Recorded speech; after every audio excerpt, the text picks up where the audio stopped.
Hello, everybody. Here we are for yet another rollicking episode of Capers, the Chicago Way. Hi, everybody. How's it going, players? Good. Thumbs up all around. Everybody's good to go.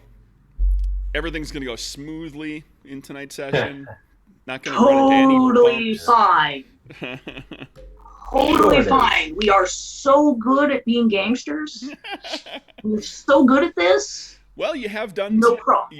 you have finally done multiple gangster things. There was a while there at the beginning of the campaign where you guys were kind of like, I don't know if I really want to steal. I don't know if I really want to get into a gunfight. We had to take that descent into gangsterdom. Nobody Yeah. just jumps right in. And I did that sort of on It's a purpose. slippery slope. Yeah, I did that on purpose with the group. I thought it would be interesting to kind of let you guys find where you wanted to go with it, rather than like we didn't do a session 0, for example.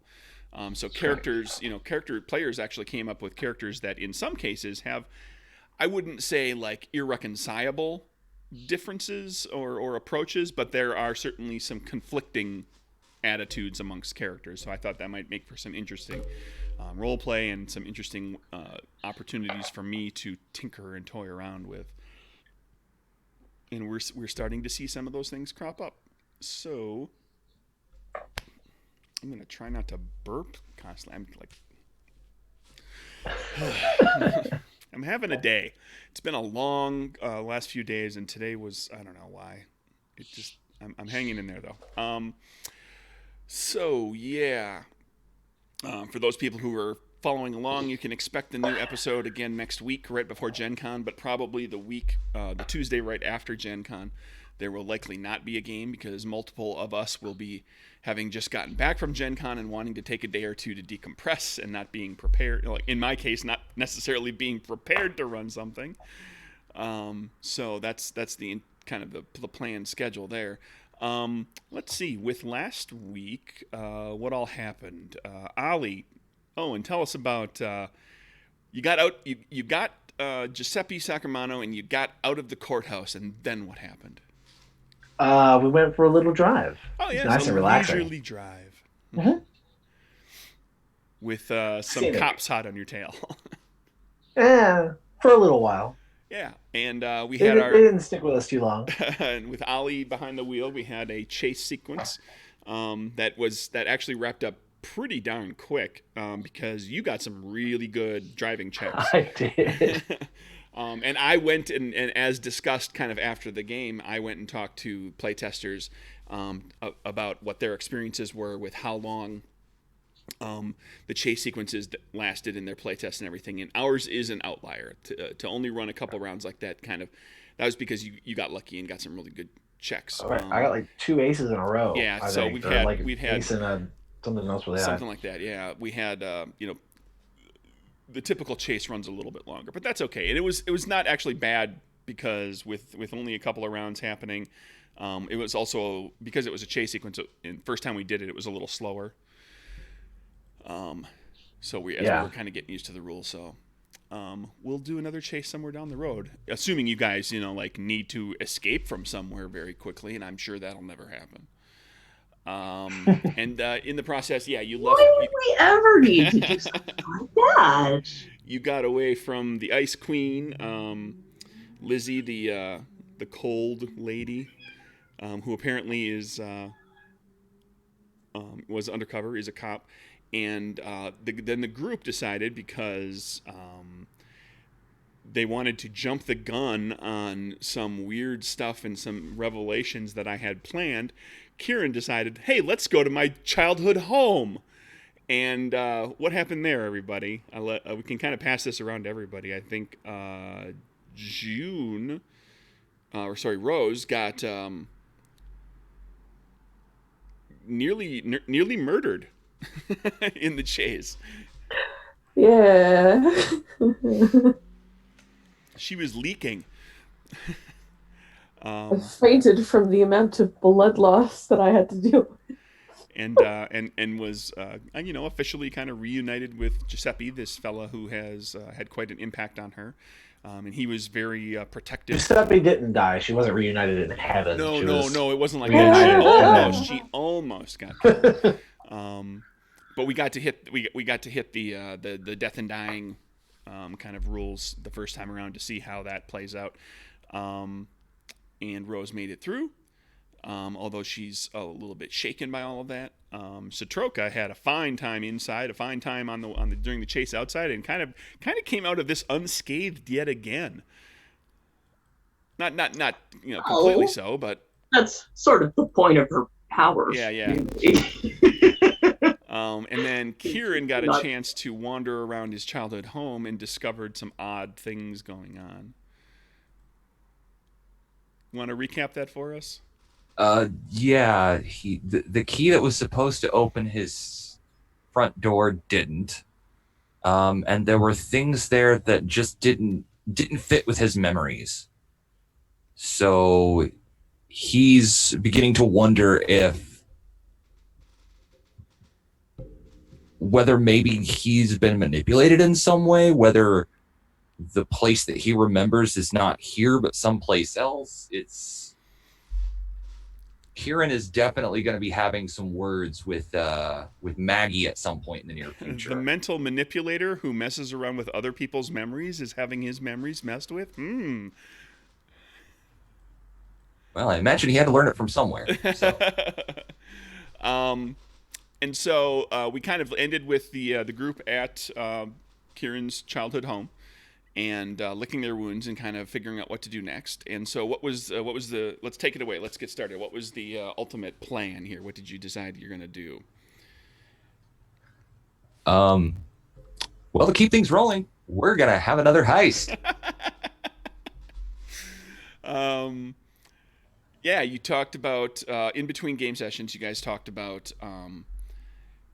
making some contacts and using some of the contacts and connections rules from Capers Noir to pay for that kind of stuff outside of the game, so that we don't have to take too much time, and you can kind of get yourself in with somebody in, I guess, Capone's organization. Yes.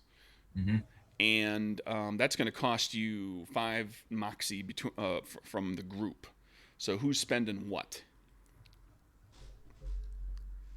As the people who have very few moxie look to the people who have lots of moxie. That's 4. That's 5. You're at 5. Ollie was feeling generous today. There we go. Thank you, Ollie. So everybody's at 2 or 3. So everybody's got a little something. Kieran, who is this low-level mobster from Capone's organization that you've befriended and I guess befriended or bribed, or what was the? Well, we could have done it through my connection at the club. That's true as well. However, Satroka, Kieran, talk about that. What do you do? Satroka does go there to sing, so you get exposed to a good number of the regulars from Capone the Capone Torio crew. Yeah. So whatever that is an opportunity. It would probably make more sense for Satroka, since she's already got the inn, sort of.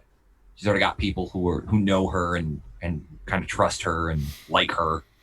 Mm-hmm. Kieran's had some weird interactions with people on the Capone side of things recently, especially at the courthouse. So probably keeping a low profile there. Yeah. As of recently. Sure. So maybe a little bit. It would probably make more sense for it to be a contact through Satroka. Yeah. Okay, so Satroka, what's this contact's name? Guy, gal? They got a name? Maybe one of the singers in the band, like one of the backup singers. Okay. Who does that in their spare time? Will occasionally hop up on stage to be a backup singer. But is also kind of working there, starting to work her way. This is a woman. Are we thinking? Yeah, starting to work she's her way up through the system a little bit too. So she's So she just she sings in her spare time for tips, but sure. That's just how we got to know each other. And I'm teaching her all the rowdy Russian songs that I know. The really, really, inappropriate ones. Yeah. So she's learning those and enjoying it quite a lot.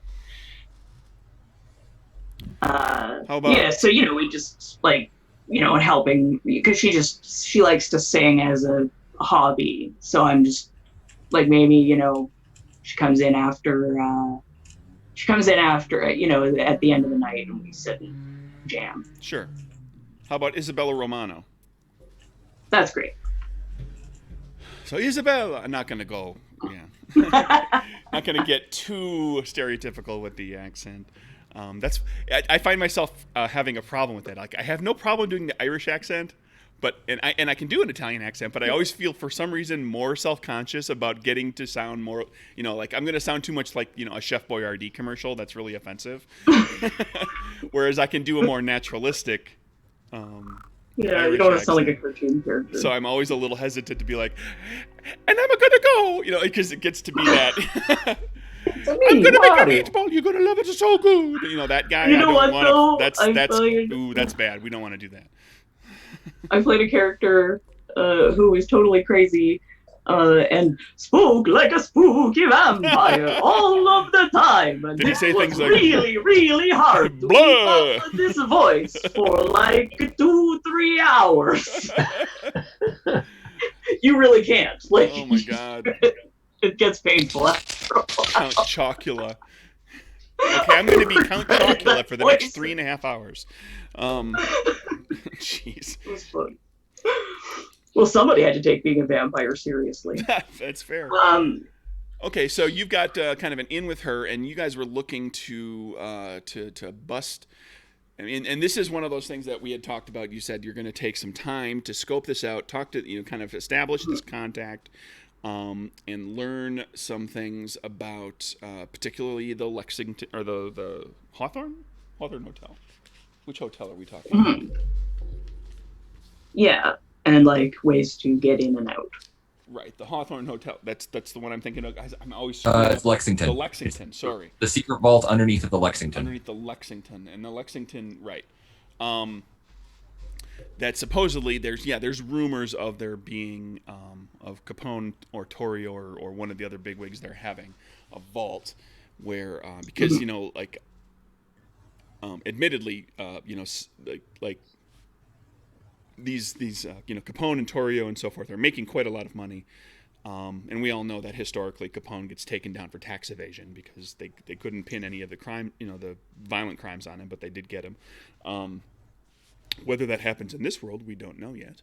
And but there's a lot of money. And so that money's got to go somewhere because they're not putting a lot of it in the banks because there are some legitimate businesses that are essentially fronts so that they can kind of show like, hey, yeah, we're making some money and we pay a little taxes and everybody's cool except that, these people are living lifestyles that is far exceeds what their income is. So that money has to be somewhere, and there's rumors of a number of them. And one of the most substantial rumors is underneath the Lexington, kind of down in the basement level, or maybe in a little deeper than that, with some of like sub basements and things that get built. And so you explore that through your contacts over the course of several days, maybe even a couple weeks. To find that information. But is there anything else that, as you're kind of like, we're going to kind of cover that time period relatively quickly, but there might be interjected moments that you want to actually handle individually if anybody has got anything that they want to bring up that they want their character to handle now that running on the assumption that you're going to come back into the city from where you were out there by Rockford.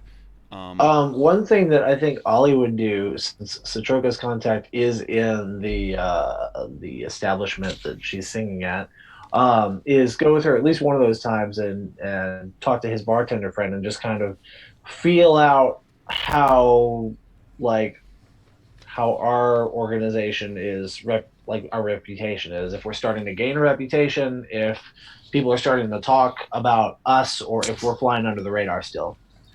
Sure. Rose would probably also go with them, but only to talk to her roommate and apologize for not being there to pay her rent. Well, Steven, right? Steven is the kid. I think it's Thomas. Thomas. Yes. He's more than a little angry with you, but he's also a very forgiving person and kind of says, everything's okay. We're handling all of this, but you need to be. he gets a little parental with you. It's like we need to have a talk, and young lady, and gets a little parental, in an effort to kind of get the point across that you do have this person that you owe some loyalty to, because he can't afford the place on his own, so. You're able to smooth that over relatively quickly. Yeah, especially when I start saying, "Well, I did make quite a bit of money in the time that I was away, so well, now here you've got you this. go," You've and got then fat pass him wads of a cash that you can thousand. walk in there and Here just you go. you can slap a few hundies into his hand, and he'll be okay. We're good for half a year here, because your rent Hopefully. is like $50 a month. And that would be nice. Yeah, well, $50 a month is a lot of money. Yes. So now we're pretty much square Yeah. for the amount that he has to pay and the amount that he's been paying for me. Well, and he's got a little extra now to work from, so Yeah. he's oddly he doesn't ask you like, where did you get that kind of money. Like, you have this discussion and you give him a little bit of money and he's like, all right, that's good. I don't think he'd ask because he knows Rose is still flirting with other people.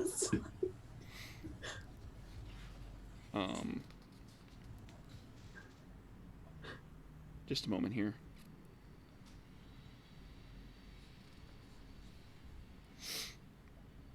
Yeah, this is the Lexington. That's what I was thinking. Yeah, the Hawthorne is the one you guys were going to before.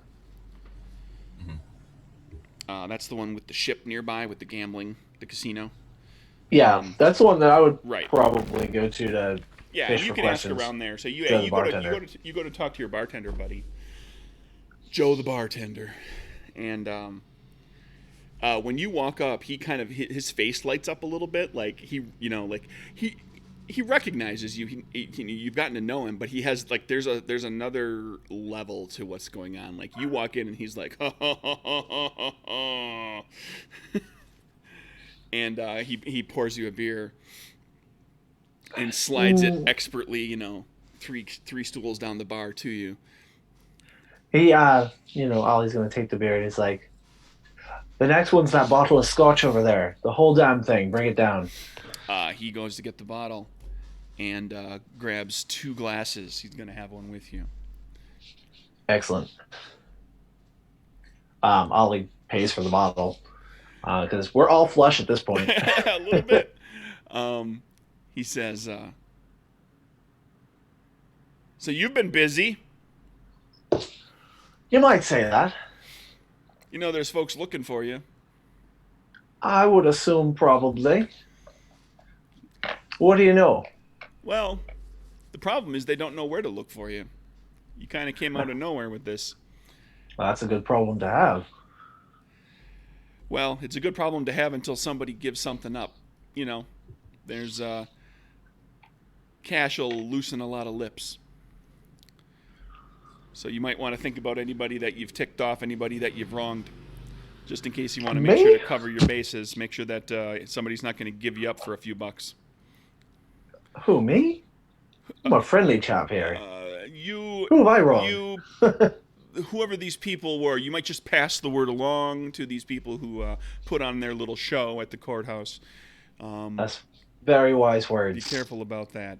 There are, everybody's out to make a buck, so it's only a question of time before somebody that considers those people who were at the courthouse that day to be a little bit expendable, that it wouldn't bother them if they went to jail, if they got arrested, that they might divulge something with should the cops offer them a little money or put the screws to them.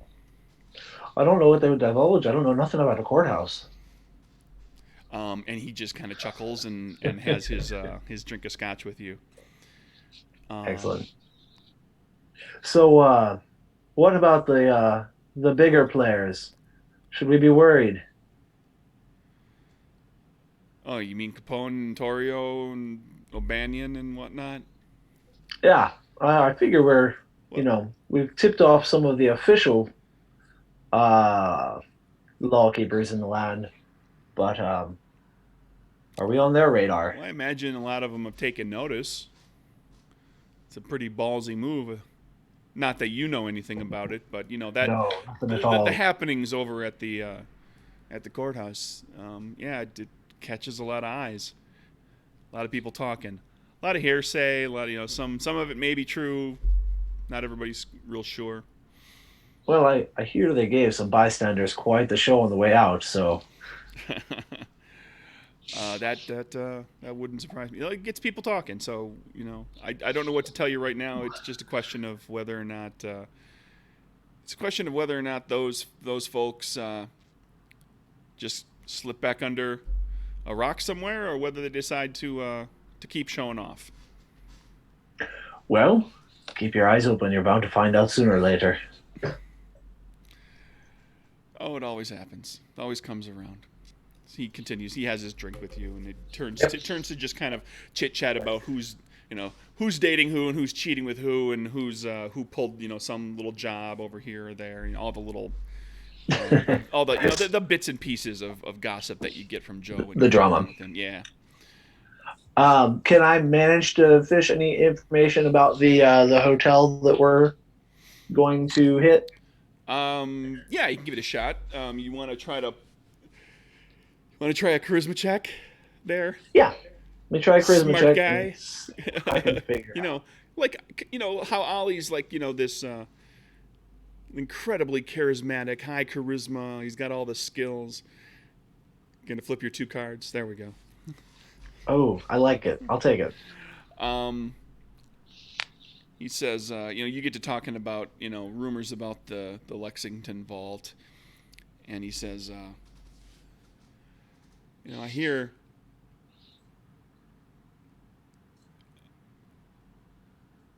There's probably money in there too, but I hear there's a lot of other stuff. There's a lot of sometimes people hold on to valuables that aren't hard cash, especially if it's something that they might have a hard time moving. Uh, yeah, I mean, it's hard to tell. Sometimes I hear somebody tells a story about the Lexington Vault, says that it's the size of this bar area and it's just filled to the ceiling with stacks of cash. Sometimes people say it's just it's filled with all sorts of furs and jewelry, and sometimes people say that, oh no, there's gold down there. They got a whole shipment of gold from some truck sometime. Something was being transferred to some repository. It's hard to say what you're going to come across down there, but I from every story I ever hear is that it's not just this place that's sitting there with a lock that you got to pick. There's people are keeping an eye on it. Oh, I would imagine so.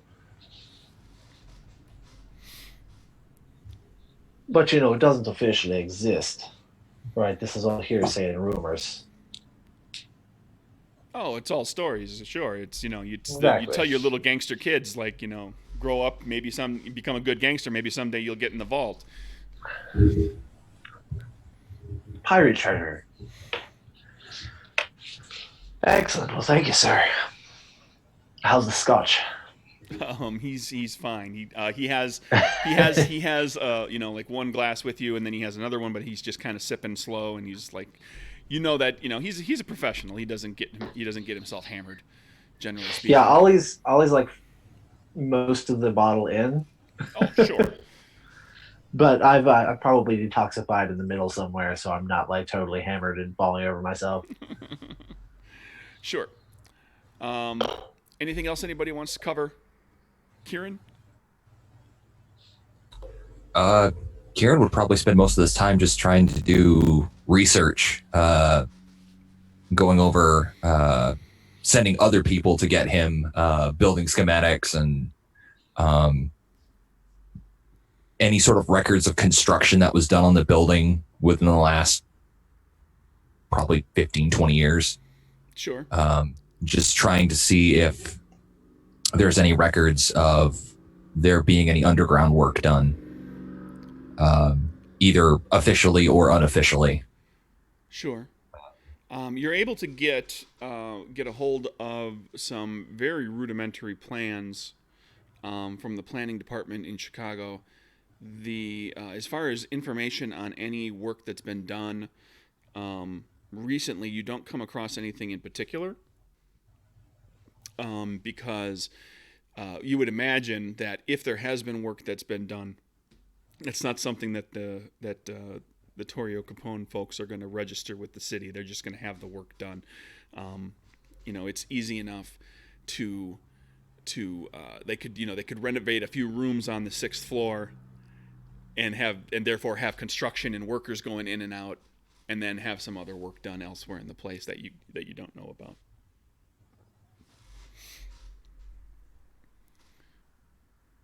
Okay. If there are records of things being done, it's probably in like coded ledgers of payments made to people who did the work, and that's not something that's readily accessible. But if you talk to some of those workers, you might be able to.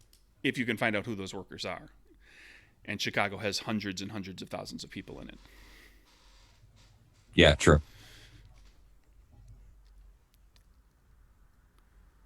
Did you want to talk to Maggie? Sure. Yeah. Kieran would definitely probably want to talk to Maggie. Sure. So, you spend some time trying to just work around in your head what exactly all of this odd, these strange happenings and odd occurrences that you've come across, what they all kind of mean, and you get to the point where you're just not sure. So you go to talk to Maggie, and it's just you and her in the back, in the kitchen at the speakeasy, at the back behind the boarding house. Maggie, how's the head? Oh, it's a lot better now. How are you? Good. How are you doing, boy? Confused. As of late. A lot of questions. Hoping maybe you could answer a few of those. As she's she's actually at the sink, cleaning, washing dishes, right, and toweling things out and everything. And she's just kind of having this chat with you. Well, I'll tell you what I can if I know anything. Well, let's start with the headaches. You got one. I got one. Nobody else seemed to get one. Strange. That is puzzling. And, I went back to my house. My old home. I put my key in the lock and it didn't fit. Give me perception insight. Okay.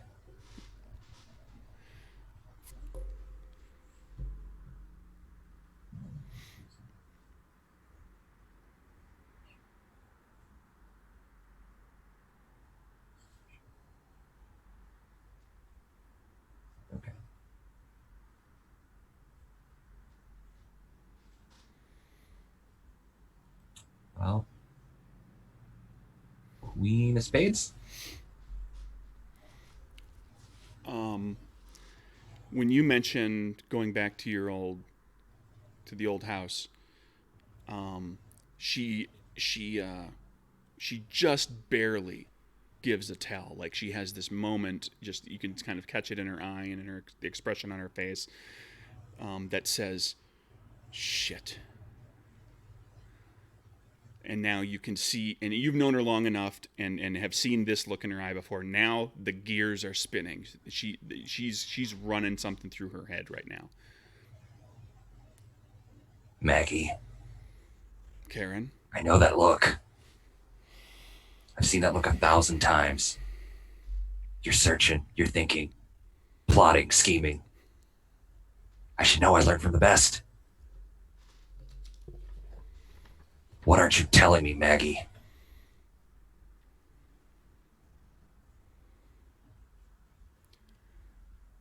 All right.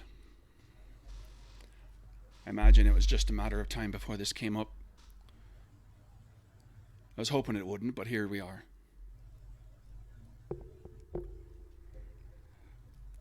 I'm going to tell you a little story. It starts with me and it ends with you. When I was very young, me da used to beat me mom. He was an angry man, always worried that he wasn't going to be able to provide for us, always concerned that he had not been given the life that he felt he deserved. He was very difficult to live with, and he treated her horribly. Never laid a hand on me, but I was so little I couldn't do anything to stop him. And so I used to find myself wishing so often that he'd just go, that he'd just go away, that he'd run far away, and I'd never have to look at him again. And he'd never touch me mom. Once when I was perhaps 10 years old, I was walking with him to a carnival, and we had to go through that little tunnel on Bleecker, just below the river bend. And you recognize, you know what she's talking about. She's actually walked by there with you, and and kind of pointed out, like, when, because you know a little bit about her background, her childhood, and she used to live around here and so forth. And when we were coming home, it was very dark, and he had had a few drinks, and I knew that when he got home, he was gonna have at my mom. So I started pleading with him to not do it anymore, and I told him he could just go. If he didn't like her, if he didn't love her anymore, if he didn't want to have anything to do with me, that he could just go. That he could go far, far away from here. And we were walking through that tunnel, and suddenly I got the sense that we weren't in the place that we were before. There was something that wasn't right about what was going on underneath that tunnel. And I could see that he sensed it as well, that there was something that he just couldn't put your finger on, but you felt something was off. And at the moment, I took it for perhaps this was going to be the moment where he took his hand to me, where he came at me. So I turned and I ran. And I didn't look back. When I got home, he never came back. He never returned.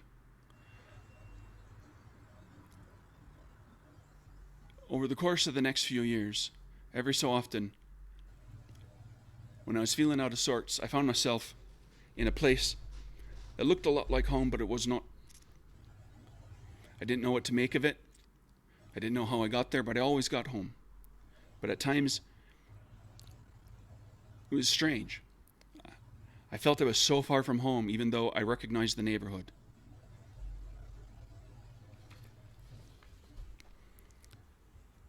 Eventually, I grew up. In time, I met you and your brother Eddie.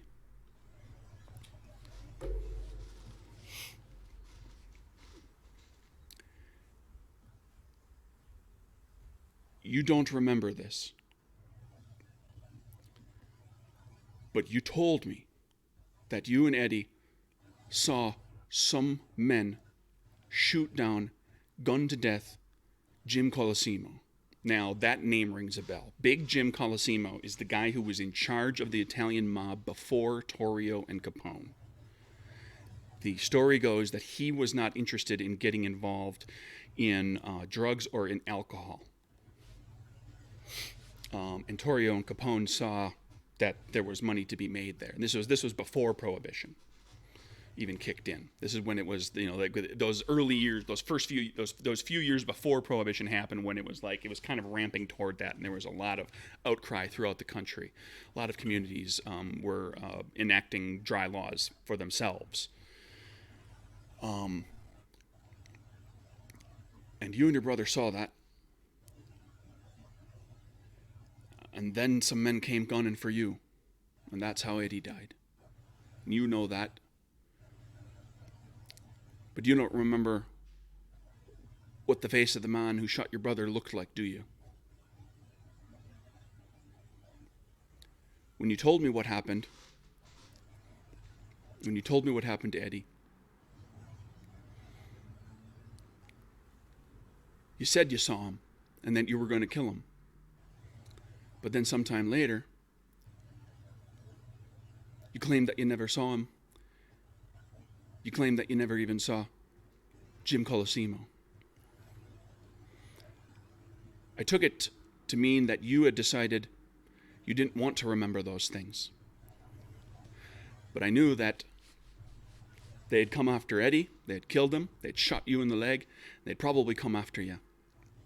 So I left with you, and I brought you here, to a place that looks like our home, but isn't. You're not from this place, and neither am I.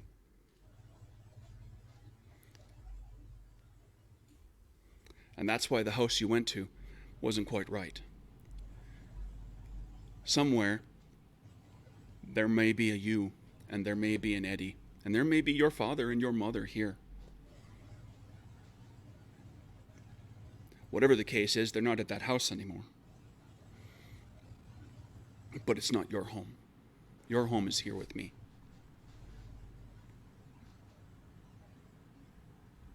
She continues washing dishes. And for only the third time in the time that you've known her, the first time being when Eddie died, you see her start to cry.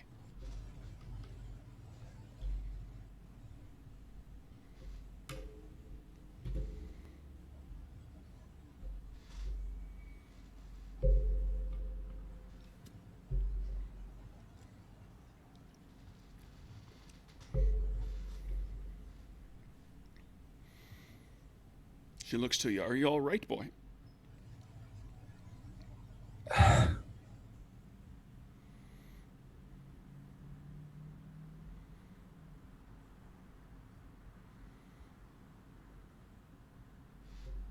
If I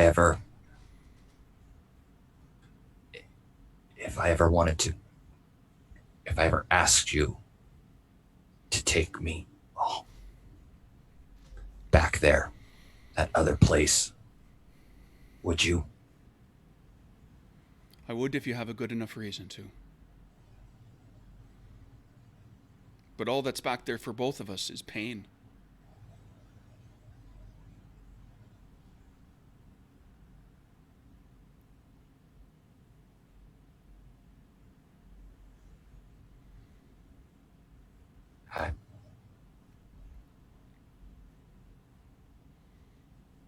Thank you. She wraps you up in a hug. And at first, his part of the hug is kind of lackluster, but after a few moments, he just kind of like, he wraps her in a hug as tight as he can, and he just starts to cry a little bit. Then the two of you are like squeezing the life out of each other with. Yeah. This is one of those clutching, deep, yes, soulful hugs that lingers and Aww. lasts.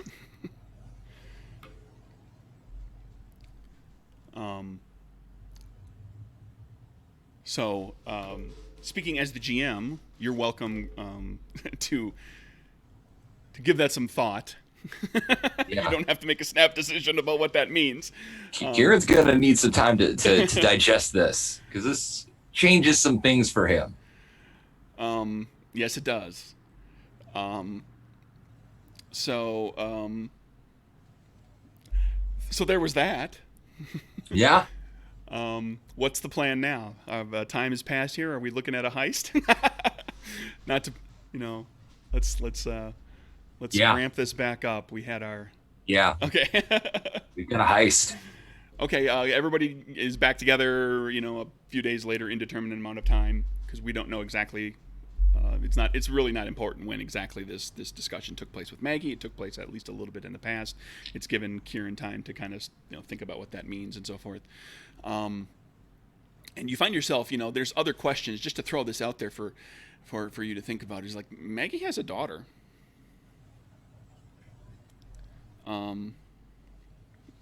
Yeah. Or claims she does, at least. Yeah. Oh, is Siobhan like me, or is she her actual daughter, or? Siobhan was in the room when the two of you got your massive headaches, and she was fine. Which raises some new questions.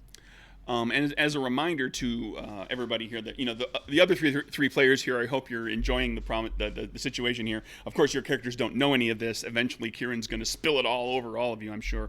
But to throw that out there too, keep in mind that there was a point, when that happened, when that headache happened, just as a recap, flashback, right? to a moment when a portal, a doorway was opened, which you guys had seen that sort of thing before with the fella at the warehouse who had been, or was a woman at the warehouse that had been slipping through from one spot, to one place to another through some sort of a mystical kind of superpowered doorway. And you saw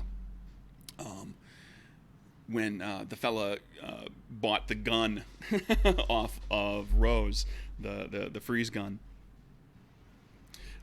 He stepped like right there in the middle of Sully's, stepped through a portal like that, and on the other side of the portal there were people with Tommy guns waiting, and then that closed and went away. And so, just as a reminder to everybody,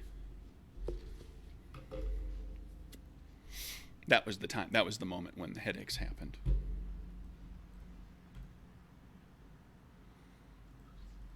All right, let's go do some crime.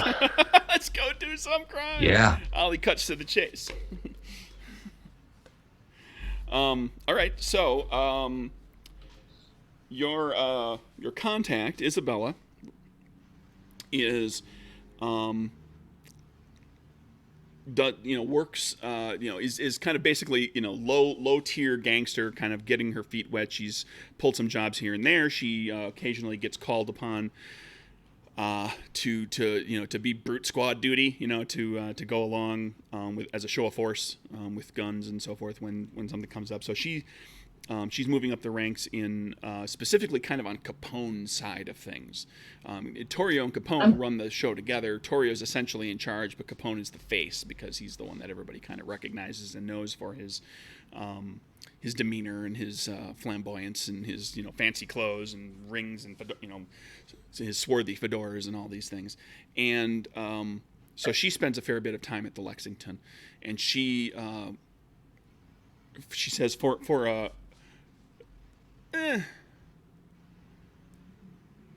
and this is, she negotiates. We're gonna have this negotiate with Satroka. This happens a little bit before you guys decide to go. This is a straight negotiation with Satroka. Okay. For 25% of whatever you pull from the vault, she'll get you down below. She'll get you, one level down in the Lexington. Okay. I'll try and negotiate that down just to see. Because that is a little, that is more than even. If you were to split it 5 ways evenly. So sure, let's try. How do you wanna negotiate her down?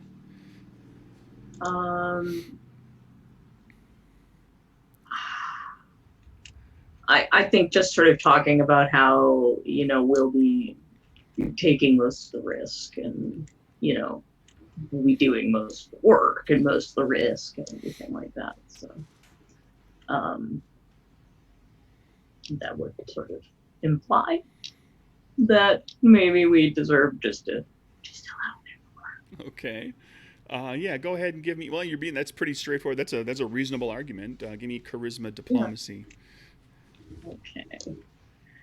She's talking with you, she's countering about how you're already kind of on the outside of Capone's organization. This is where I want to be. If I screw this up, if I get caught, this destroys my entire livelihood. Mm-hmm. Oh, look at that, an ace of spades. So you work on her for a little bit and kind of coerce her into, what are you going to offer? Keeping in mind that you do have an ace of spades, so that's effectively a 2 boon check. So make an offer that's commensurate. Well, what would be whatever would be reasonable? Well, fair would be 20%. I mean, it's like everybody gets an equal share.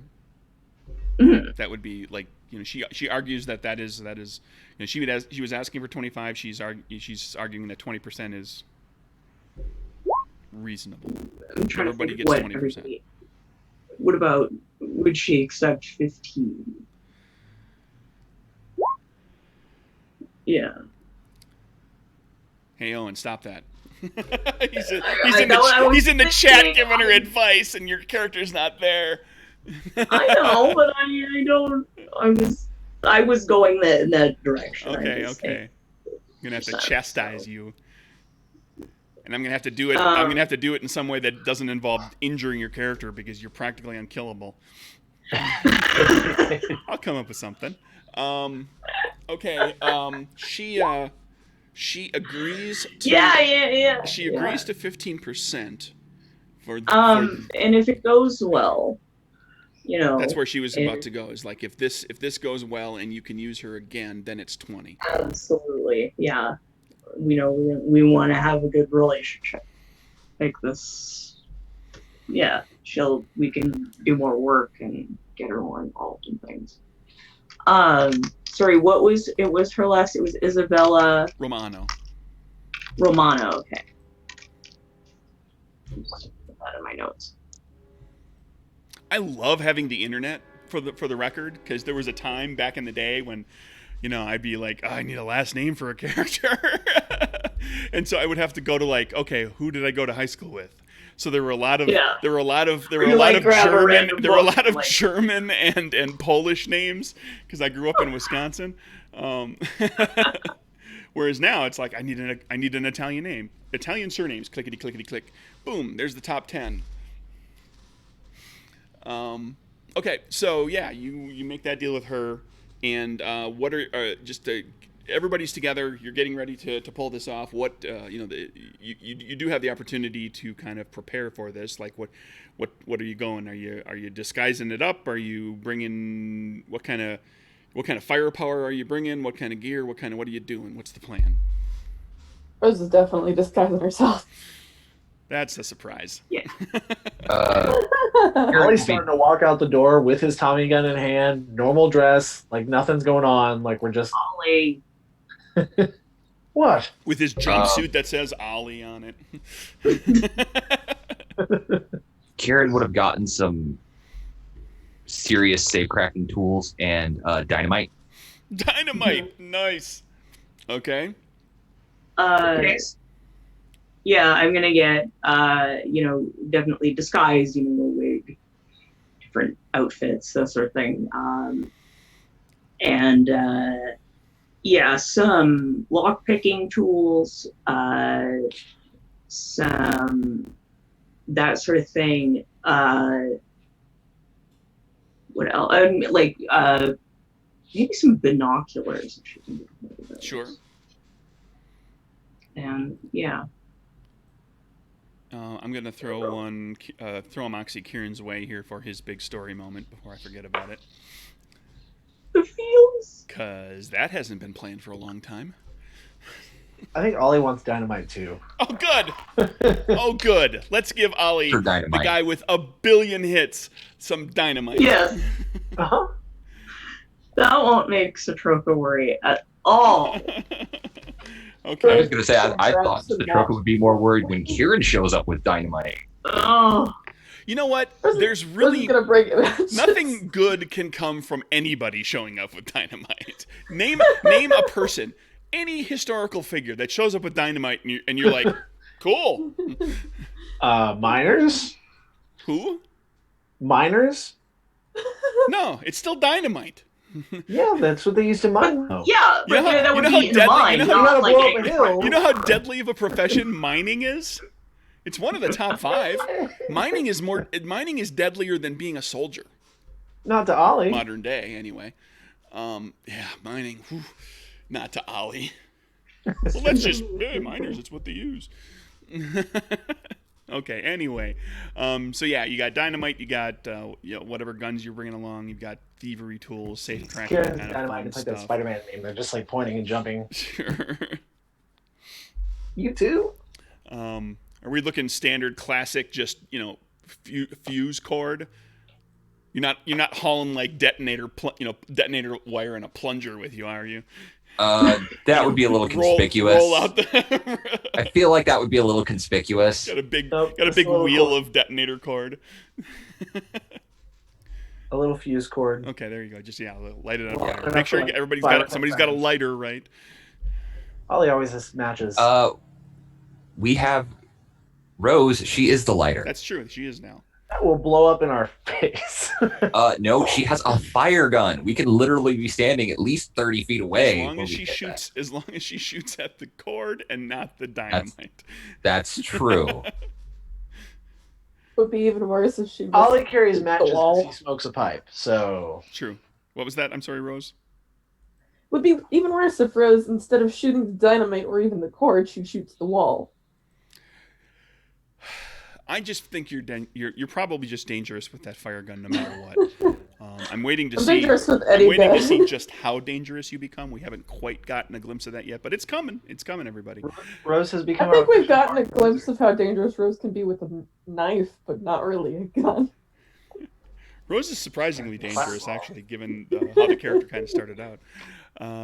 All right, so you're off to the Lexington. Isabella arranges to meet you at the hotel. Were you looking to do this as kind of a night job, or what was your plan? She can arrange to get you, down some locked stairs like at pretty much any time. Yeah. Shall we pull up in the Bentley looking like we're ready to go party? I think. Yeah. Well, I think Or the Duesenberg?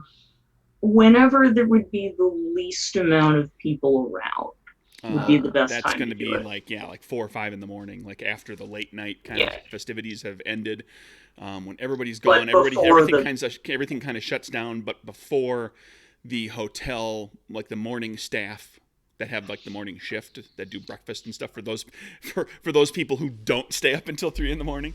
There's like that run between like 3 and 6. That's kind of the quietest time at the hotel. I think that's probably the best time for us to do this. Okay, so you get there, 4 o'clock in the morning, and she meets you in the hotel, in the lobby. She comes out, has spends a little time like idle chit chat, kind of, don't look like immediately suspicious, kind of look like you're supposed to be there. You came rolling in, and she waits until the clerk, the one night clerk that's still at the desk, is kind of turns away for a bit, and then she hustles you over, kind of down a little hallway past the elevator bank, to a stair that is, it's a door that's padlocked and has no entrance or no admittance on a sign on it. She unlocks that and lets you down into the basement. And it's stairs. It's just stairs going down. The Lexington is an old enough. It's a big masonry, big stone block kind of hotel, and it's old enough that that at one time there was only stairwells. There was no elevator. The elevator is actually a relatively recent invention, and made possible by the Otis emergency brake. For those of you who care, Otis. Who's Otis? Otis Elevators. Did not invent the elevator, invented the emergency brake that made elevators safe. Hello, I'm an architect in real life. You guys are able to, like it was retrofitted to have, basically a stairwell was taken out and they put a couple of elevators in it. So you're going down this, a stair that just kind of all it does is gets you down to the basement level. And so there you are. You make your way down.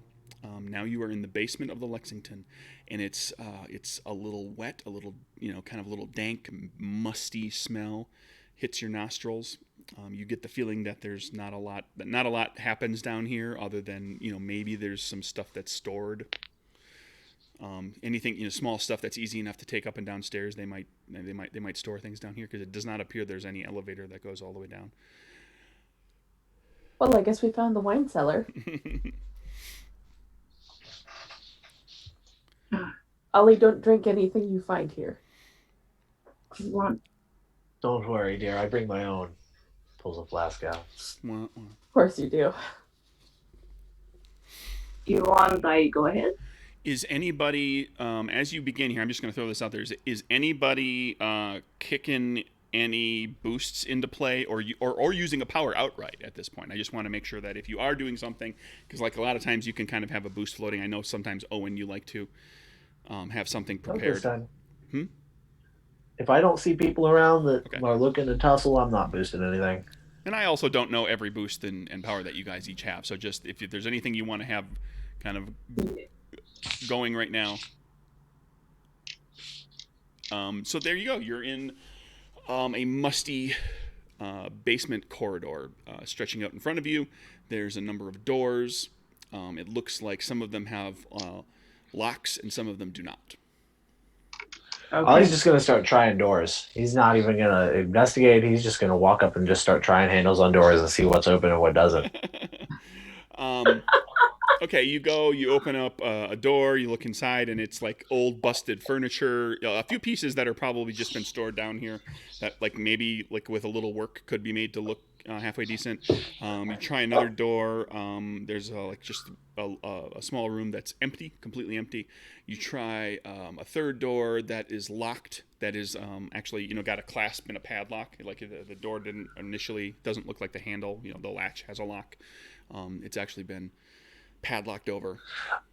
I'll try to kick that one Gonna in. try to kick it in. All right, You're gonna stop him. let's make some noise.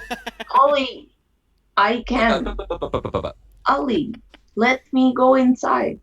I will see. Sure, be my guest. Don't make big noise. And I'll turn I'm just to trying to open it.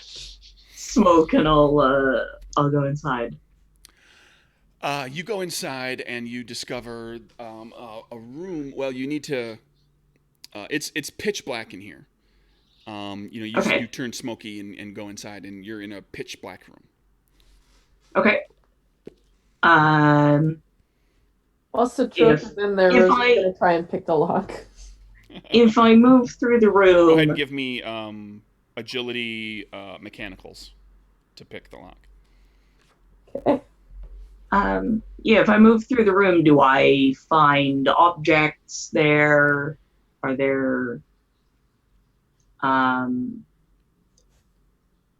like, is there? Can I brush? Do I brush up against anything? Like, is there anything? Sure. You start feeling around, just in the darkness, and you find that there are crates, like wooden. Feels like just big wooden crates, barrels. There's a table that has. It's hard to make out everything that's on it, but it's like it seems like it's just like a bunch of junk, like a bunch of like just sundry junk that was maybe busted up or that somebody was hanging on to for sentimental reasons. It feels like it starts to feel like this was like maybe some place that people just deposited, because the Lexington is very nice. It's actually pretty well appointed with nice furniture and everything. That this might have just been old furnishings and decorations and those types of things that have just been stored away down here. Like somebody decided, well, maybe we'll do something with this at some point, but they never did. They just dumped it in the basement and never really threw it away. Does the queen pick the lock? The queen picks the lock. The Satroka behind you, the door opens, letting some light into the room, and that's what you see is just a lot of junk that's been kind of tossed in here. Okay. I'll stay in smoke form and I'll go find the next locked door to go under. Yeah, Ollie's still trying I doors will too. follow Satroka, little Smoky. Okay. Yeah. You keep the group of you keeps making your way around, and you find that there are a number of other doors, some locked, some not, that have again just a lot of over half of them are empty, and a number of them are just have old kind of junk and stuff in there. You do find one room that was unlocked. That looks like it was made up, like somebody was or is living here. Like they were living here, or they currently are and just don't care, like how the place is kept up. Like there's a bed frame that's busted but has been kind of propped and pulled. Like it's basically tied back together and kind of propped up with a box to where the frame is bending, and there's a mattress that's been dumped on it. There's blankets and things, and everything in here is like it's seen better days. It's all like secondhand kind of beaten up stuff. You see like a little a trash can that's got like opened up and now empty tin can, like canned food that hasn't like the can hasn't been scraped out completely, and now it's starting to stink. So whatever's in there is rotting a little, and in one corner you find a lantern, like a big, like one of those big oil lanterns, almost the kind that you'd put on a table, like the kind that you would have seen, the kind that you would have lit your house with before electricity, like a big oil lamp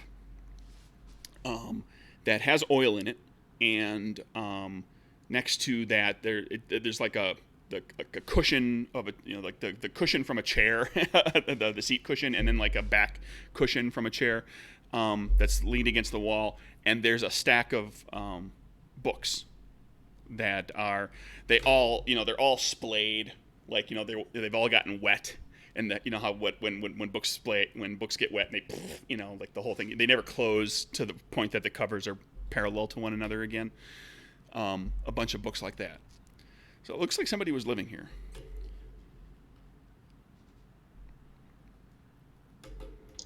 Interesting. Ollie, oddly enough, when he sees this, that someone is kind of squatting here, he's going to pull out one of his flasks, and he's going to leave it next to the bed on whatever table is there.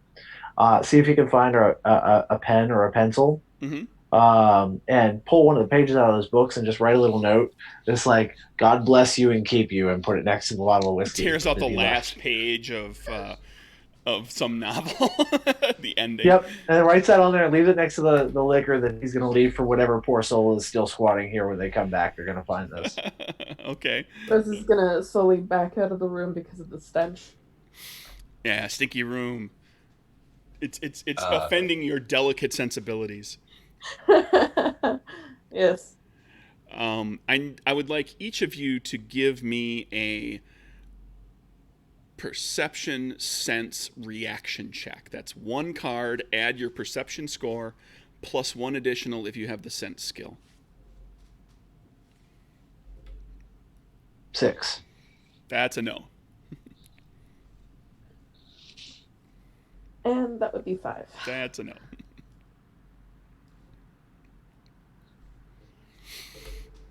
Okay, Kieran. What is a king plus 2? Yeah, so it's ace plus 1.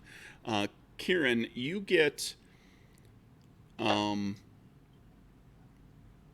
you? Is Kieran superstitious at all? Superstitious. Okay, number one. First of all, is he religious? Kieran is not terribly religious. No. Okay, so like religious, but not like super devout. Kind of, doesn't go to church every week or anything. But he doesn't go to church every week. He like believes. Okay. Ish. Right. But he's not devout. Yeah, he's not devout or anything like that. And is he superstitious? Does he ever, black cat, don't walk under a ladder? A little. Knock on wood if you drop the, if you spill the salt, any of that stuff. He doesn't like to admit it, and he doesn't like to show it in front of other people. But he does have superstitions. Yeah, okay. Absolutely. Kieran, you get the feeling that there is someone or something here with you right now, and you feel like you're being watched.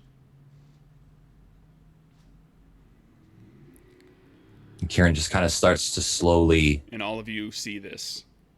He just is looking around like he's trying to look for something. What you looking at? Something or someone is here. I'll float around in my smoke form. Kieran wants to try to use his telepathy to see if he can sense if anybody else is around. Okay. That would be the Holy Spirit, Kieran. He's always present. As far as telepathy goes, how are you specifically doing that? You have anything up your sleeve? And I don't even know if this is something you can necessarily do with telepathy. He's not so much trying to read someone's specific thoughts. He's more just trying to scan if there are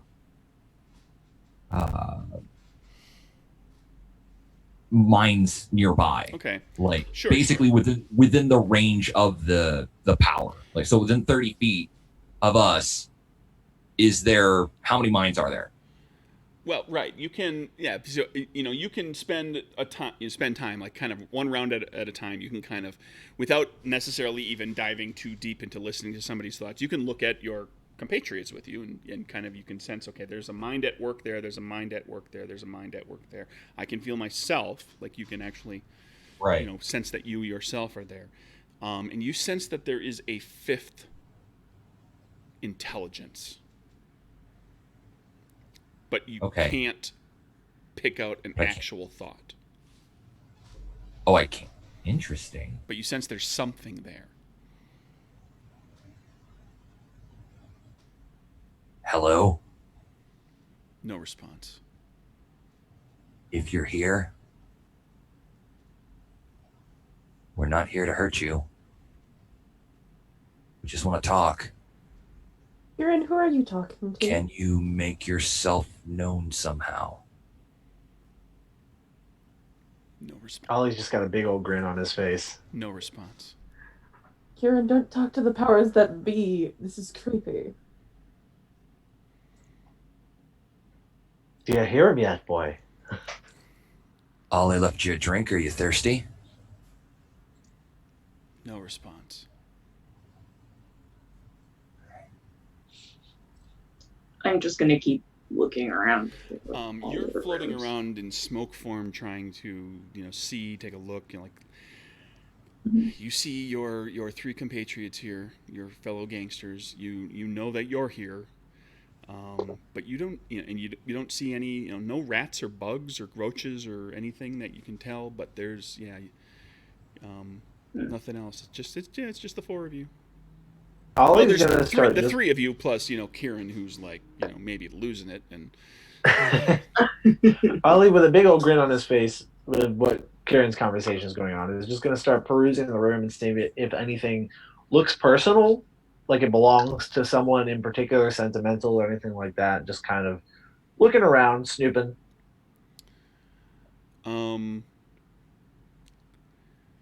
There's nothing that screams value as far as Not necessarily like monetary I understand. value, but like sentimental value. I'm getting there. Yeah. But there's nothing that that appears to have any significant value. There's nothing that's placed in such a way that, if you had something, even if it wasn't really worth much money, if you had something that was important to you, you might hang it on a wall or put it in a box or do something with it that kind of elevated it in some way.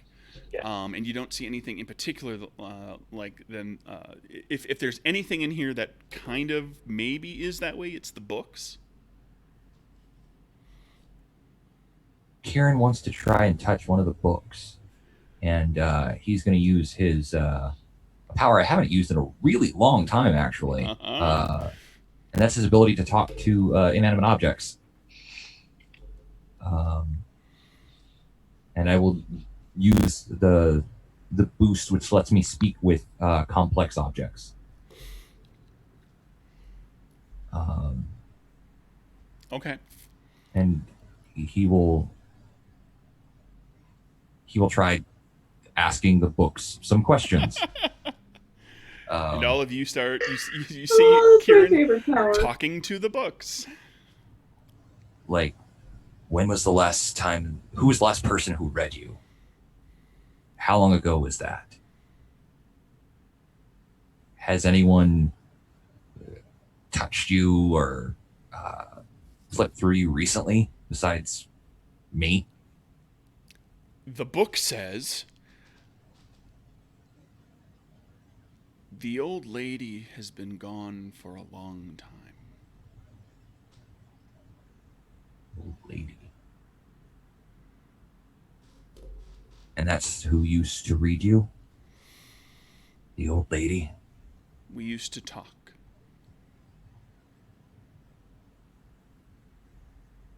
Did the old lady have a name? Did she have a title?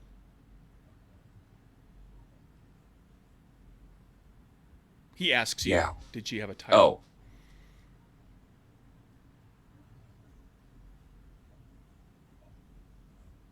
Did the old lady ever talk to you when someone else was here?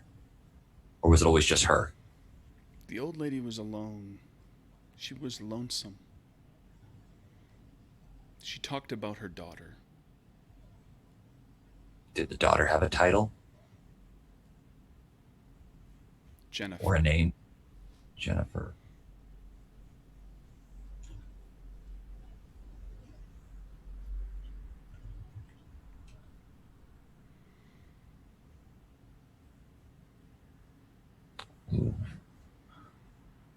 Where did the old lady go? Did she leave of her own accord one day, or did some other people take her out of here? She walked away.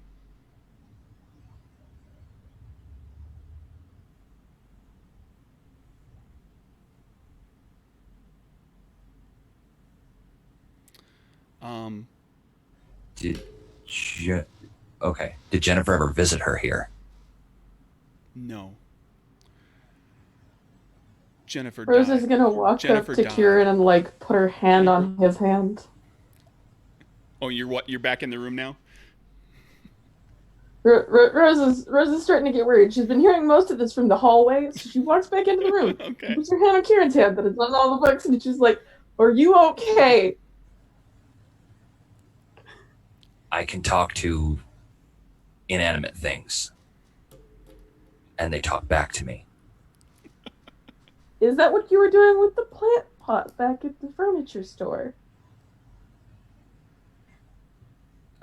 Yeah, that's what I was doing. Okay. I can read minds too, in case I didn't mention that before. I probably didn't. I can read minds. Not, but I'm gonna try and not read all the situation as crazy. Ollie, while he's looking through the personal effects and while Kieran is having his conversation with the books, like stops for a second, looks like he got an idea, and he just gets really excited. He's like, and he runs over to the bookshelf and starts pulling them all off. Like he's just yanking books off the shelf one after another, throwing them behind him. He goes, "It's here somewhere. There's got to be a switch," and he pulls it. I've seen it in comic books. You pull a whole bunch of books off the shelves. Everybody watches you do it. Like manically, like he's for sure 100% that one of these books is going to trigger a secret door. Yeah, Kieran would like. There's no secret door. Of course, there's not. Kieran wants to try and talk to the lantern next. To the oil lamp. Okay. Yep. Does it look like one that you would carry with you, or is it one that would just kind of sit in the room? No, it looks like a table set piece. I don't know if you've ever seen one of these. It's a big glass thing, and it's filled with oil. It's got a wick that runs down in there, and it's got like the little, like a lantern wick and burn tip. And then it does actually like have a shade, but the shade is this particular shade is glass, and it's cracked in a couple of spots, and the glass is colored.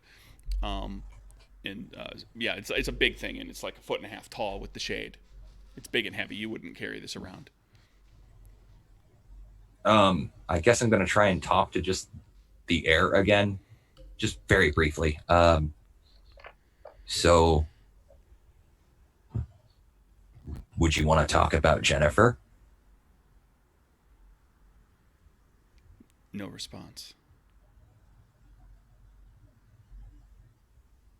Okay. Can't really do anything else, so I'm just going to... I'll look over at Satroka and can you check and make sure there are all these walls are solid. Make sure there's no like passages behind them or anything like that in your misty form. Satroka, sure. You take a float around and kind of poke and push at the walls and wherever there's little cracks and things. Doesn't appear to be anything hidden that you can find. Meanwhile, Ali is standing in a pile of books, looking very disappointed. Damn it! I was sure there was something here. There could be more bookshelves down here, Ali. You don't know for certain. I'm telling you, the bookshelf is where they're hiding it. It's where they always hide it. But which bookshelf? That's the key right there. Okay, we will try some more rooms then, I guess. Okay. You keep looking around, And you find a few more rooms, some of which that have some junk and whatnot in them, some of which are empty. There's part of the basement is just one big open space, and there's really, other than the columns and like big thick masonry walls around the whole thing, and then a couple of kind of thick masonry columns in the middle of it to support everything. There's really nothing in that. It's just a big open space. You do, as and you've gotten to the point now where you've walked around and you've covered what you think is probably a pretty good portion, perhaps all, of the Lexington's basement, like the footprint of the building. Mm-hmm. And you're getting kind of toward the back of the hotel, from best you can tell when you came down and kind of got turned around a few times and we're looking at different things. Toward the back of the hotel, you see that there is a tunnel, a corridor that is it's a masonry corridor. It's stone block that kind of stretches off. You can't really see terribly far. It's dark down here. There's no like light sources in the rooms. I'm going to we never really discussed it. I assume a couple of people have a flashlight with them. Kieran would have run a flashlight. Oh yeah. Sotroka needs one. So you're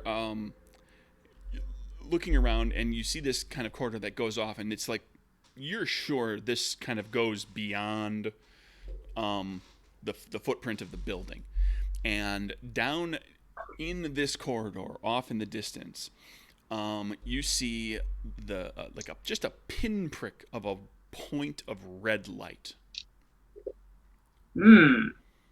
I will head and smoke from ahead of everybody to check out that bit of light.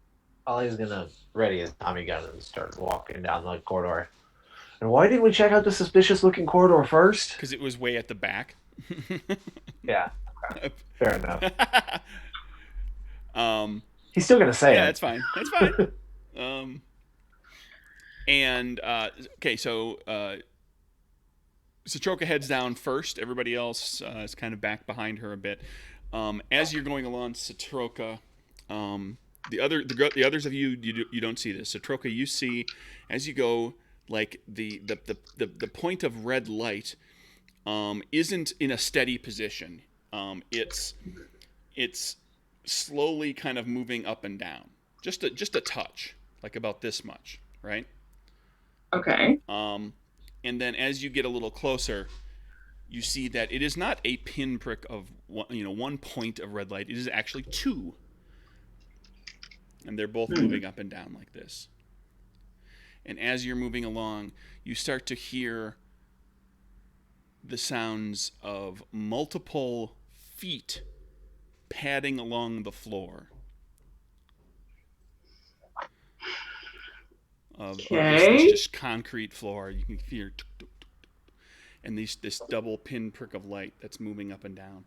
And as you're watching, you see, like, appearing back behind this one, the pair of lights that you see another point of light, and that starts to move toward you, and you realize it's 2 points of light, and it's kind of going up and down. And the one that's close, the pair that's closer to you, starts to move up and down a little faster, and the sound of something on the concrete floor gets louder and louder. And as it starts to just get into the extent of where your flashlight stretches, you see it is a dog. It is a big dog. And it is it's not barking, but it doesn't look happy. Okay. And it's coming right at you. Oh, well, yeah, it's coming at It's not like bolting, but it's walking quickly. Yeah, toward my smoke form. Well, toward all of you, really. Yeah. Then you're walking around with flashlights. You're pretty easy to see. Well, I was in smoke form. Well, I'm assuming that somebody with you has a flashlight. Yeah, behind me. Yeah.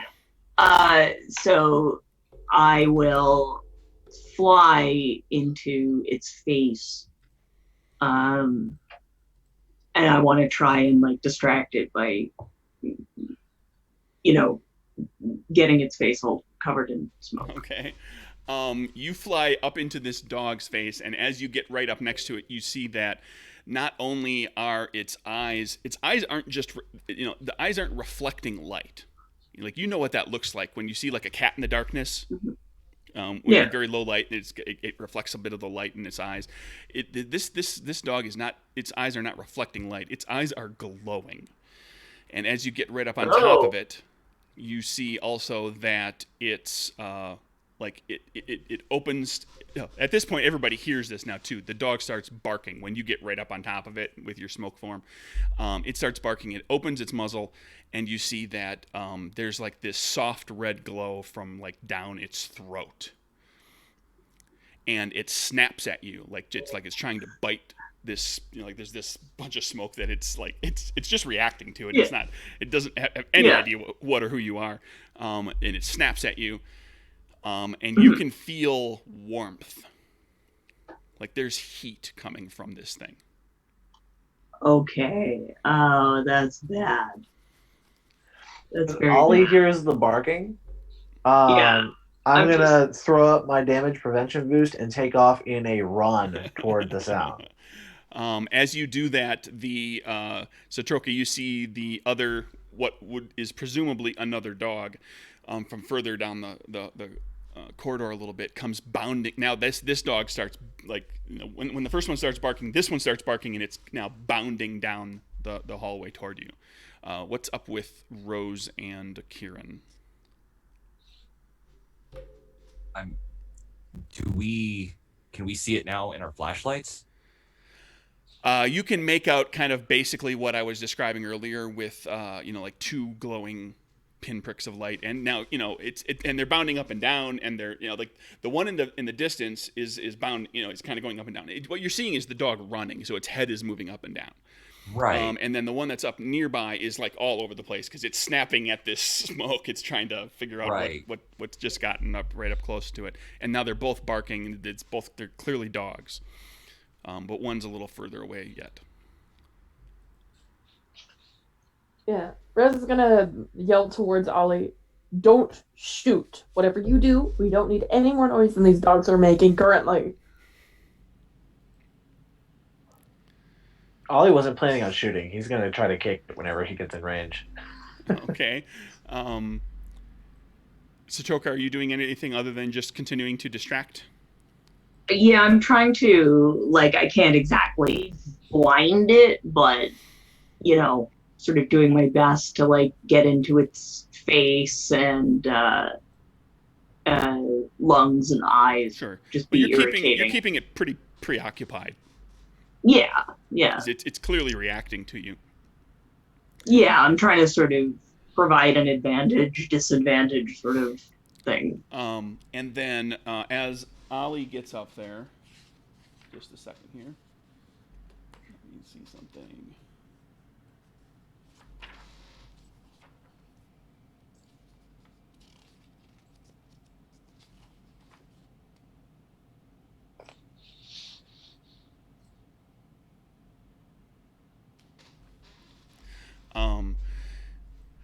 The dog is biting at you, and it's not able to, it's not grabbing anything because it's like, it's smoke.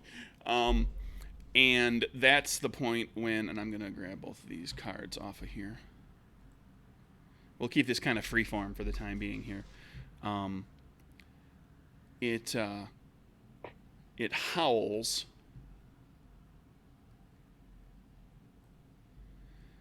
And one more. Is an 8 going to get you? I don't think it is. Satroka, is your body score 8? I believe it is a 10. Yeah, it's a 10. Okay, so it howls, and a gout of flame comes out of its mouth and just washes over you, or just washes just above you. You can feel it. It's hot. Like that. If that had hit you, it would have hurt. You've been in this position before with cold. You've had the ice queen. The ice queen hurt you even in this form. I'm guessing at this point we can see the dogs clearly. Oh yeah, there was a gout of flame that just went woof. Ha woof ha. That was not planned. And for a moment, you saw like the dog, Satroka in smoke form, this shadow of Ollie's back as he's running down the hallway, and this other, you can kind of catch a bit of this other dog in the distance running, and Ollie and the other dog are kind of closing. Like they're gonna probably get to around where Satroka is at about the same They time. look like regular dogs, or do they look weird? They look like dogs. They look like Dobermans, like big, like kind of big, not quite like Great Danes or Mastiffs, not quite that big, but a pretty big dog. Okay. But they don't look like unearthly or weird. They don't have, they look like dogs, other than the fact that they have glowing eyes. Okay. And breathe fire. And they breathe fire when they howl. Yes. Am I within range to attack either the one that just shot fire or the other one yet? How are you attacking? I would either like to hit it with the butt of my Tommy gun or just kick it. Okay. Yeah, you can run up on it. You can do either one. Like I said, we're going to kind of keep it fast and loose here, so we'll just jump back and forth between like those of you who are right there. Well, group, characters, dogs. Yeah. So Satroka's messing around with stuff. You run up there. You want to boot the dog to the head. Yeah, I'm gonna like boot the dog that just tried to toast Satroka. Just straight up, bad dog. Bam! Kick it right in the muzzle if I can. Okay. Yeah. Strength fisticuffs. Alrighty. Fisticuffs being the skill that covers all unarmed attacks, kicks and wrestling and all that stuff. I'll take it. Ace of Hearts. Okay. That'll hit. It's a kick. You don't have any super strength or anything, so that kick is that's color.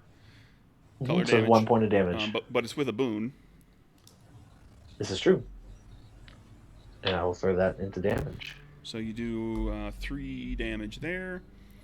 Rose, anything? Any plans? Like you see all of this kind of coming to fruition. You're just like, hey, there's puppy dogs.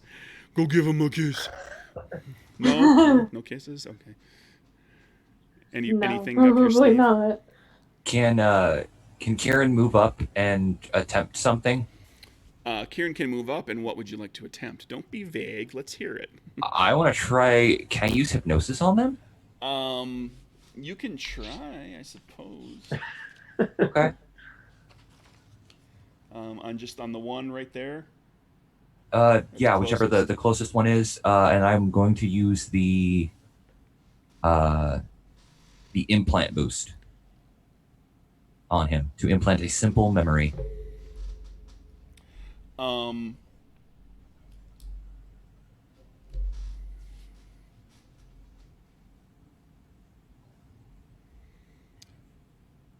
And the memory would be something, basically, it's just a memory of Kieran feeding this dog a steak.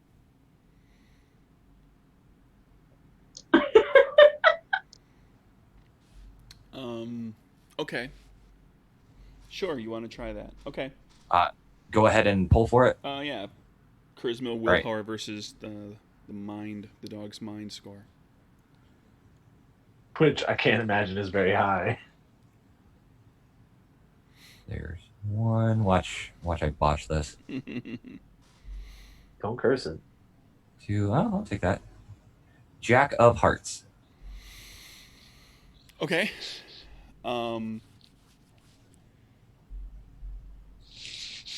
You go up there to implant a memory. You think you've done it. This is the first time you've tried this with an animal.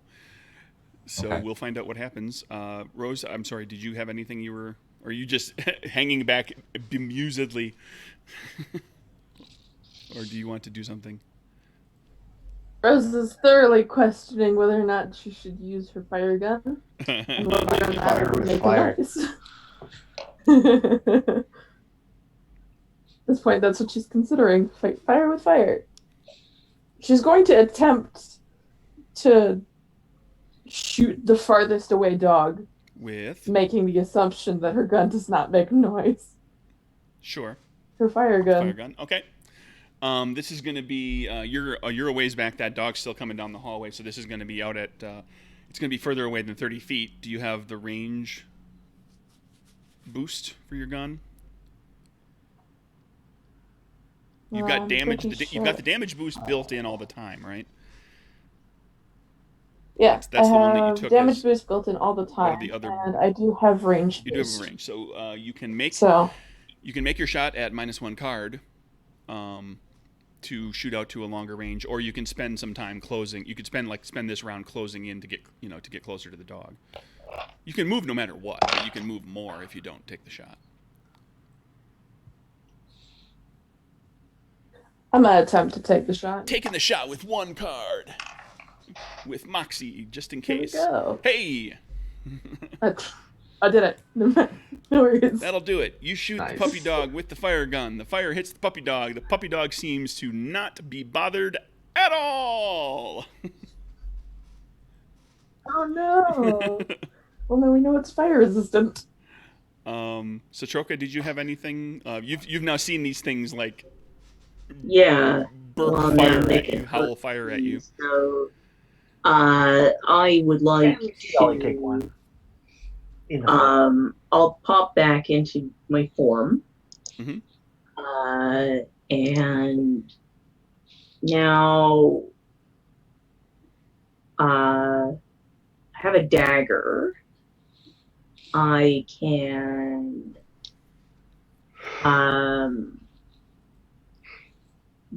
I was wondering if I could do like there's a way I could use agility to like knock it out is my goal, like not to stab it, to use sort of the hilt.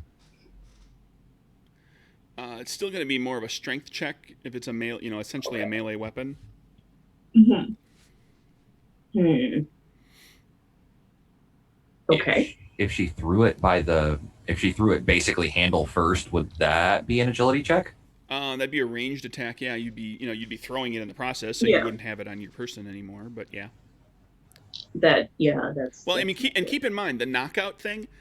Yeah. If you reduce something to 0 hits, you decide whether you kill it or knock it out. That's built into the system, so you don't have to be quite so specific on your attack to start with.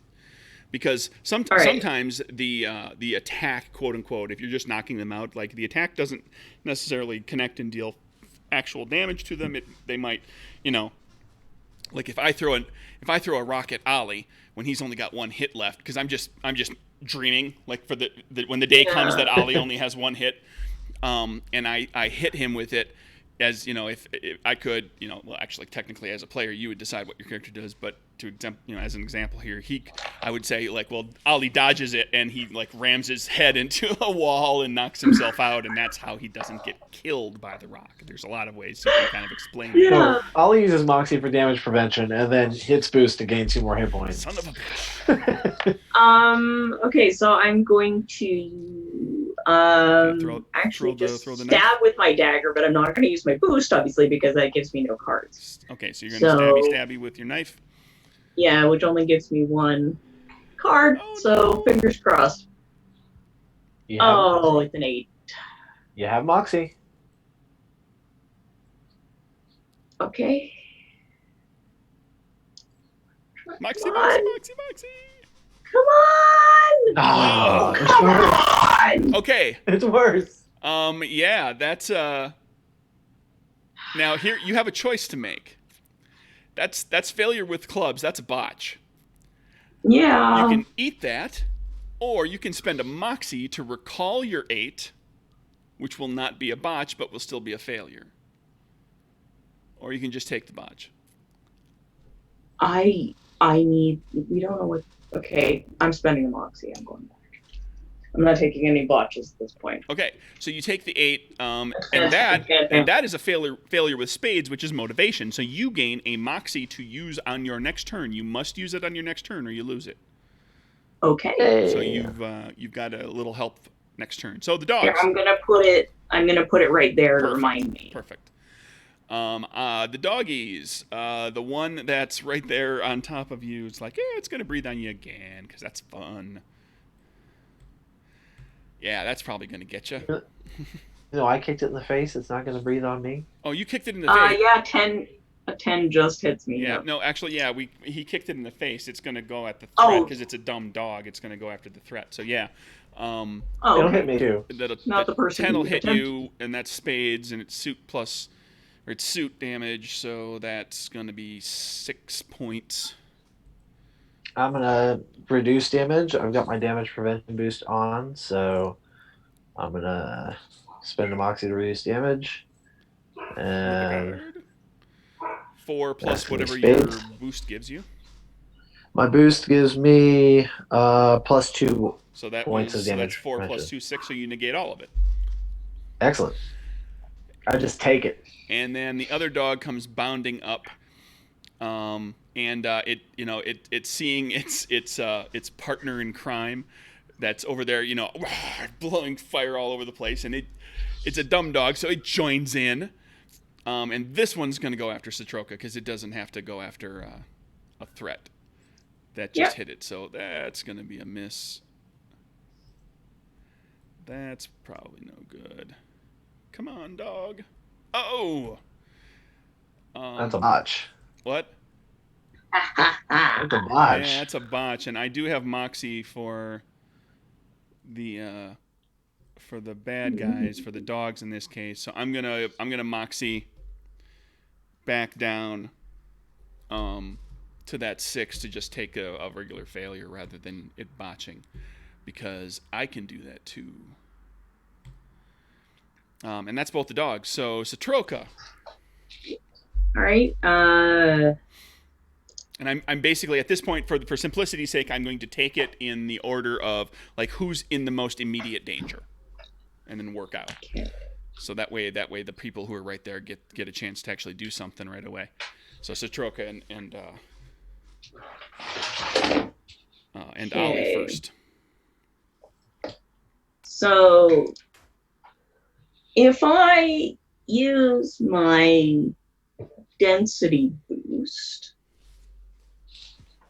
and then use a Moxie to like add another card because the boost takes a card away, would the Moxie basically give me the card that would give me like the one card I could play? Well, what are you planning to do? What's the check? Well, because my if I use my density increase, Right, but what check are you making? What you're doing you're stabbing, and so you've got one card. Yeah. So you spend a Moxie. But if I do the boost, you spend your Moxie to 0. gain a card. You use the density boost. You lose a card. You're back at 1. Yeah. All right. That's what I'm doing. Come on, good card. Why? That's not fair. I have no good combat abilities here. Well, every group needs a punching bag. Not that you're a punching bag. I mean, you turn into smoke former and you're practically untouchable. I'm the punching bag. Yeah, you're the punching bag. Okay, yeah, it's punching bag's turn. I mean, it's Ollie's turn. Ollie is going to this time hit it with the butt of his Tommy gun. Mm-hmm. Would that do color +1 since it's kind of an improvised weapon, like brass knuckles sort of thing, or would that just do color damage? Okay, cool. Well, then I'm going to do there'll be a melee weapons. Well, here's the way I've kind of always envisioned it working, is that you would actually make it as a strength guns. It's strength because it's a melee, like a melee attack is strength guns check, where you're doing it in such a way you're trying to make sure you don't damage the gun in the process. So you're using your knowledge and understanding of guns. It's basically just a bludgeoning weapon, but you're making sure that you don't F the gun up. Okay. Well, I have guns. I don't have melee, so that works in my favor. And I have my boost still going, so I'm down 1 card. 10 diamonds. I may stick with that. I think that might actually hit. Yeah, it will. Excellent. And it's going to do so that'll color be plus 3 1, damage. so it's going to do what? 3? Color plus 1? Color +1. Sorry. Yeah, 2 damage. 2. Sorry.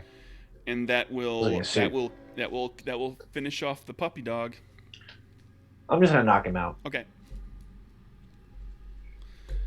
and then Ollie's a lot merciful toward animals than he is toward people. and then it's Rose, who's running around with her gun that doesn't hurt the dogs. Unless you want to beat them with it, you could. Yeah.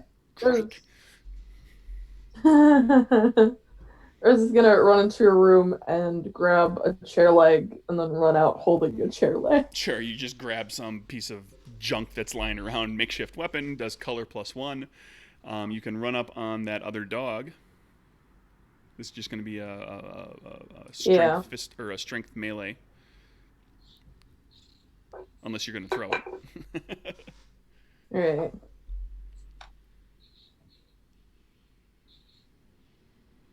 No, I'm gonna attempt to hit it.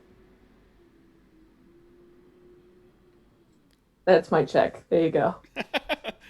Your whole 1 card. You going to spend a My moxie? strength. Yes, my strength is very poor. I'll spend a moxie to attempt another card, but Hey! not much better. That'll actually hit. Yeah, and color +1, so that's going to do 2.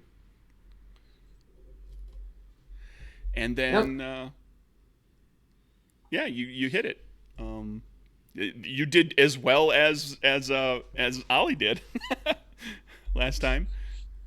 Exact same card. And it's Kieran's turn. Okay. Trying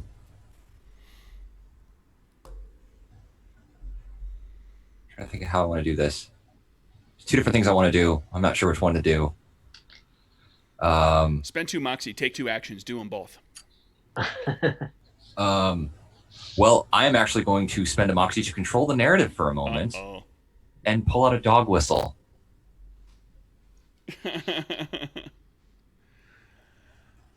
Okay. And Kieran blows on the dog whistle as hard as he can. Yeah, you figured when you were going, because you were told that there would potentially be guards, that there could be, that it wasn't just going to be walking down there and find a vault, so that maybe you would run into dogs. So you're going to pull out a dog whistle and you go on the dog. Well, it's not going to make a noise because it's only going to be, it's going to be loud enough or high pitched enough for only dogs to hear. And the dog kind of freaks out at hearing that because it's completely and utterly unfamiliar to it, and it kind of backs away, growls. You toot it one more time, and the dog kind of turns and bolts down from the direction that it came. And now the 4 of you are hanging around with a knocked out dog. I forgot I had this. Sorry. How this thing breathe fire? I came to America and they said something about hot dogs and baseball, but I've never had one. Is this what they meant? I'm gonna take away a moxie for that. Yeah. I'm kidding. I'm actually gonna give everybody a moxie for the fight.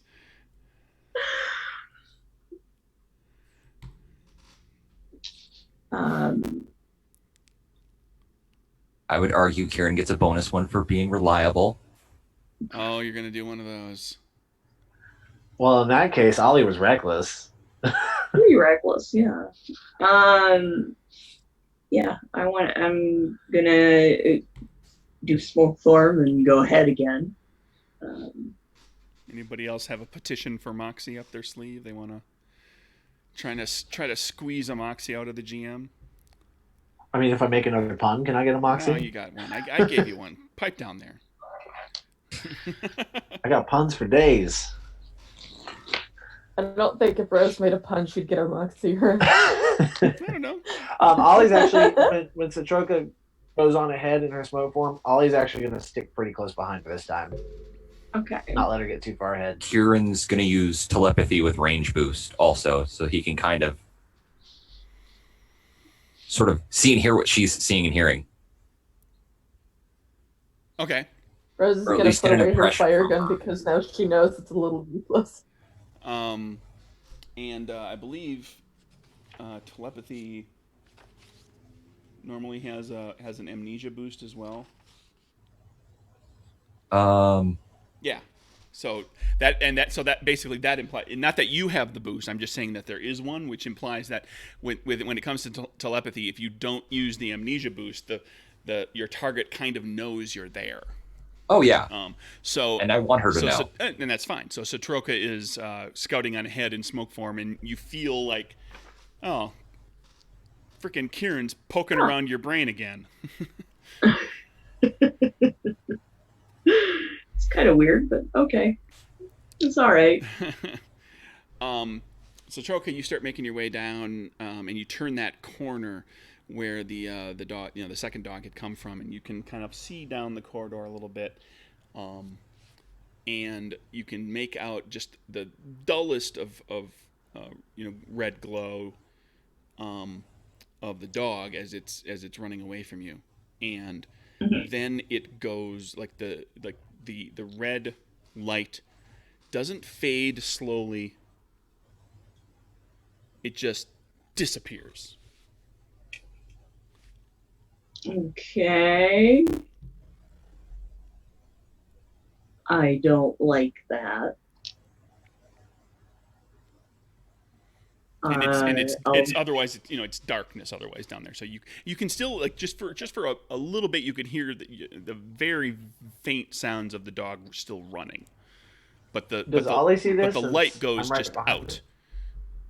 Sure. No, Ollie comes around the corner just in time to see this happen, and the other two of you are kind of catching up at this point. Yeah. I'm gonna pick up the pace, and just if zoom I'm gonna ahead. head on, and if I outpace Satroka, I outpace Satroka. I'm just gonna head toward where that disappeared, assuming there's some kind of a door or buggy door or something it went into. Okay. Mm-hmm. You start making your way down the corridor, and okay, so what do we have? We have Satroka in smoke form. Ollie, you're basically kind of right there. Yes. Yep. With Smoky Satroka, and then a little behind the two of you are Kieran and Rose. And once again, we're in our couples. You guys could start making out and stuff. Satroka and Ollie, you guys are walking along, and you're in the corridor. You're looking ahead. It's still kind of darkness, so you can't. Do you have a light out? Do you have anything? I've got a flashlight out. Okay, so you've got a flashlight. You're looking around. You see that you've got this corridor that goes down out in front of you. There's you see a ladder. That's like it's not a ladder, but it's like rungs of a ladder, metal rungs that are kind of embedded in the stone. So it looks like there's a ladder kind of at the end of this corridor. And then there's along one wall right before you get to there's a crack. There's like in the stone wall there's a spot where it's kind of busted open, and there's a crack. It's short. It's only about 2.5 feet tall and maybe a foot wide.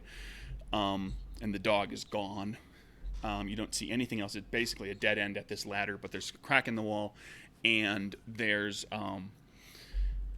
the two of you are walking or making you're walking and Satroka's floating. You're making your way along, and you get within about 50 or so feet of this ladder, and Ollie, you feel something that you actually stop feeling something that you've been feeling for a good long while. Suddenly, God is not with you. And Satroka, you're floating along, and suddenly, without warning, you are in human form and you fall on the ground. Ow. And that's where I'm She's going like to in end this this sort game. of awkward position because she wasn't expecting it, so she kind of lands funny. Ow. And that's where I'm going to end this session, as the two of you lose access to all of your powers. Does that drop my resilience score and my hit points too, or? Oh no! If you have super resilience 2, correct? Yes. Yeah, you drop down to resilience 3, and you will have to adjust, or at least keep that in mind. Keep in mind what your we'll deal with the specifics of it when we start dealing with it next game session. But yeah, your powers are gone. You did that on purpose. You just want to kill Ollie. That's all it is. Yeah, it's a oh, challenge. that's what I mean. The whole rest of this campaign is just built around killing Ollie. I'm sure. No, he's gonna get. Satroka's gonna freak out if that happens. So Ollie's gonna get hugged pretty hard. Alrighty. So this is about to get so interesting. there you go. Just gonna be clinging. What the hell is going on? Like this has never happened before. I'm just waiting for my players to be like, "This sucks. I quit." Flip the table. Just.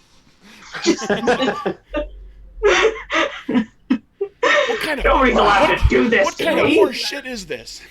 I thought I was playing a supers The game. other thing that I was supposed to be invincible, and then people come along and they can hurt me.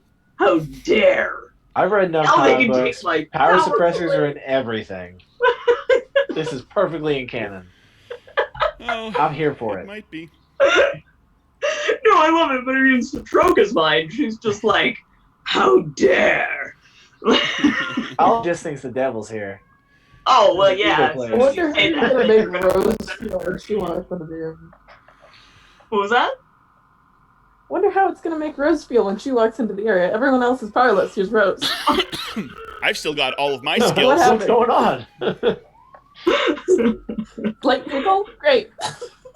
You're like, I'm fine. What's the problem? Well, we'll find What's out. wrong, guys? We'll find out how this affects Rose, because Rose doesn't have any powers inherently, but she does have a piece of gear. We'll see. We'll see what that means for you in the next. It probably will be broken. next She'll be like, okay, that's great. Son of a bitch. But thank you for coming along on the ride. I've been looking forward to pulling the rug out from underneath you guys, and this was kind of the episode where I got to do that a little bit. Introducing some things that we haven't seen, some of the things that the game can do. So for those of you listeners out there who are watching or listening to this, there you go. That's a little glimpse of what the game can do. So I'm just waiting for Multiverse Kieran to be like an animated pig. voiced by John Mulaney. Of course.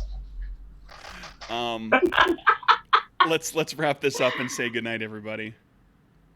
Good night, everybody. There we go.